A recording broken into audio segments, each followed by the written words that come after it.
The funny thing is, I never wanted to go into business at all. I distinctly remember being in Nigeria, literally living my best life, working my dream job. In fact, I was working with artists who are now some of the biggest stars on the planet. And I had a very high profile job, which placed me at the epicenter of the African music industry. I was one of the exec producers of Big Brother Africa, which back then was the biggest show in Africa. And I was responsible for the Sunday Night Talent, basically selecting artists who could resonate across Africa while still representing their countries authentically. Every artist on the continent wanted to be on the Big Brother stage, and every Sunday, Africa waited for these amazing performances. As head of Channel O Africa, I moved across the continent like it was my backyard. The access, the networks, the friendships, the vibes, the protocol, man, all of that was unmatched. I loved my life, from being one of the founding producers of the Africa Magic Viewers' Choice Awards that celebrated our film industry, to executive producing the Channel O Music Video Awards, which was the biggest awards ceremony on the continent at that time, and of course being the head of Channel O Africa, a channel that I'd grown up living and loving. All of this was a dream. Then one Saturday, I was in Nigeria with an artist friend of mine, with his mother, who happened to be a pastor. During the conversation, she suddenly looks at me and then she says, "You're going to have a very successful media company one day." I fully rebuked her, fully, on some get thee behind me type of energy. You see, the thought of entrepreneurship literally made me sick to my stomach. I loved job security. I loved my career. I loved the access, the stability, the money, and honestly, I truly felt like the work I was doing really mattered. Fast forward to today, I run my own agency, and definitely not by choice. I'm kind of what you would describe as the reluctant entrepreneur. Every day I'm like, wow, okay, here we are, here we go again. Honestly, it's been a bumpy ride. Being responsible for people's livelihoods every single month, that pressure is unmatched. Someone once said to me, if you want to have a faith adventure and you want to get closer to God, become an entrepreneur. Trust me, they definitely were not lying. So what does this have to do with my podcast? Everything. Because this entrepreneurial journey, the uncertainty, the sleepless nights, the resilience, it's something I've wanted to talk about openly for quite a while. But social media creates this illusion that entrepreneurship is glamorous and easy. Everyone posts their wins, the big moments, the highlights. Meanwhile, behind the scenes, many of us are holding it together with prayers, creativity, and sheer stubborn determination, or not even having any other option at all. I remember September 2024 like it was yesterday. And not because September is my birth month, but because it was one of my lowest points as an entrepreneur. I genuinely felt like I had failed. Then I get invited to speak at Fame Week Africa, which is also called MIP Africa. That same year, Steve Harvey is billed as a speaker, and I'm invited as a guest of honor at the Women in Africa Media Breakfast.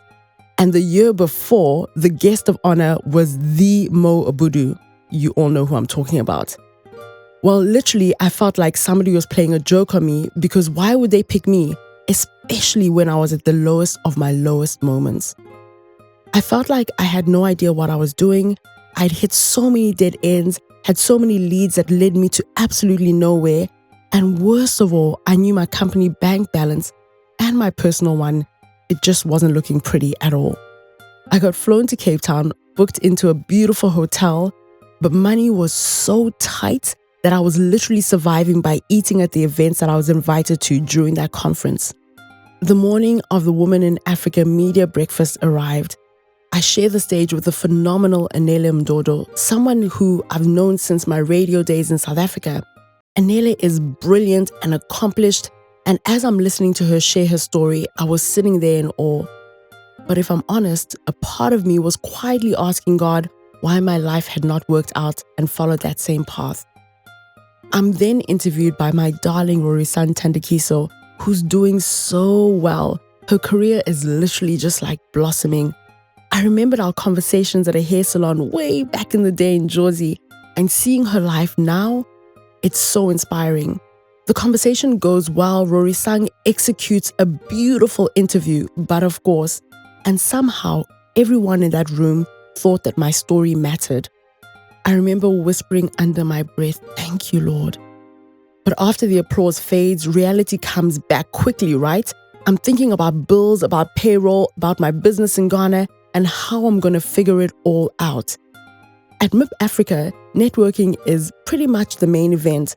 So I start talking to people and I meet two very interesting entrepreneurs, one from Abuja, Nigeria, and another Cameroonian entrepreneur living in the UK.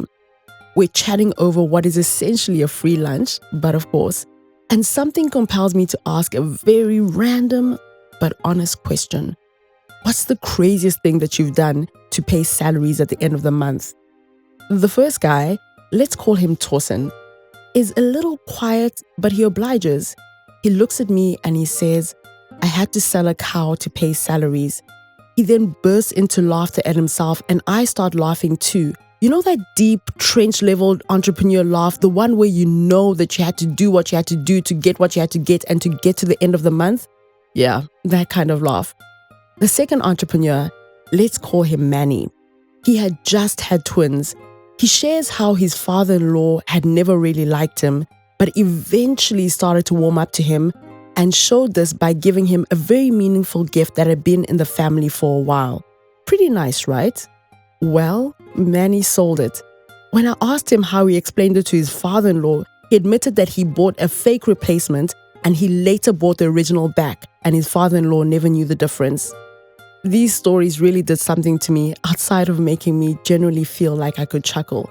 They sparked a deep sense of community in my spirit. There is something about entrepreneurship that only entrepreneurs truly understand. The sacrifices, the silent panic, the impossible decisions, the wins that come after the lowest valleys, the fact that every decision you make doesn't just affect you, it affects your team, their families, and everyone who's placed their trust in your vision. That is a profound responsibility, one that cannot be taken lightly. And that moment planted the seed for my new podcast, The Salary Scramble. The Salary Scramble is an entrepreneur-to-entrepreneur storytelling podcast, honest conversations about what it really takes to survive and build day by day, but more often than not, moment by moment. We talk about HR issues because in small and medium-sized businesses, every single employee matters. They become like family. We talk about building work culture while you're still trying to figure yourself out. We unpack the stories behind the wins and the losses, the risks taken, and what it means to build businesses, often without safety nets, especially in Africa. Because across the African continent, entrepreneurs are the architects of the future. We're building businesses with minimal structural support, yet creating jobs, shaping industries, and pushing Africa forward.